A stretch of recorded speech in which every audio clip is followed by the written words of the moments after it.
राधे राधे। आज हम एक ठे चुटकुल्ला नाचे पर के गीत सुनावत है आप सबके। आप सब सुने खूब बढ़िया से।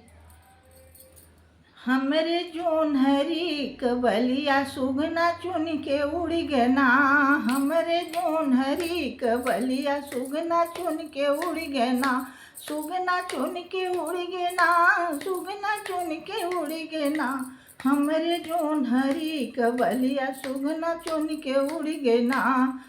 जब हम गईले अपने गोइड़े के खेतवा, जब हम गईले अपने गोइड़े के खेतवा, जियरा जर के रह गना, जियरा जर के रह गना, देखे ससुरु कै सहुरवा, जियरा जर के रह गना, हमरे जोन्हरी कबलिया सुगना चुन के उड़ गना, हमरे जोन्हरी कबलिया सुगना चुन के उड़ गना।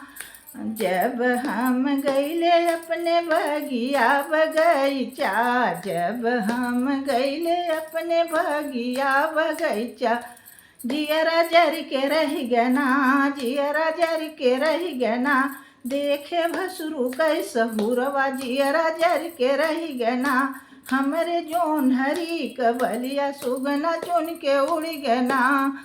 जब हम गईले अपने आंगना दुआर माँ, जब हम देखे अपने आंगना दुआर माँ, जियरा जर के रह गना, जियरा जर के रह गना, देखे देवरा कै सहुरवा, जियरा जर के रह गना, हमरे जोन्हरी कबलिया सुगना चुन के उड़ गना। जब हम गईले अपने महला टरिया, जब हम गईले अपने महला टरिया, जियरा जर के रह गना, देखे पियवा कै सहुरवा, जियरा जर के रह गना, हमरे जोन्हरी कबलिया सुगना चुन के उड़ गना, सुगना चुन के उड़ गना।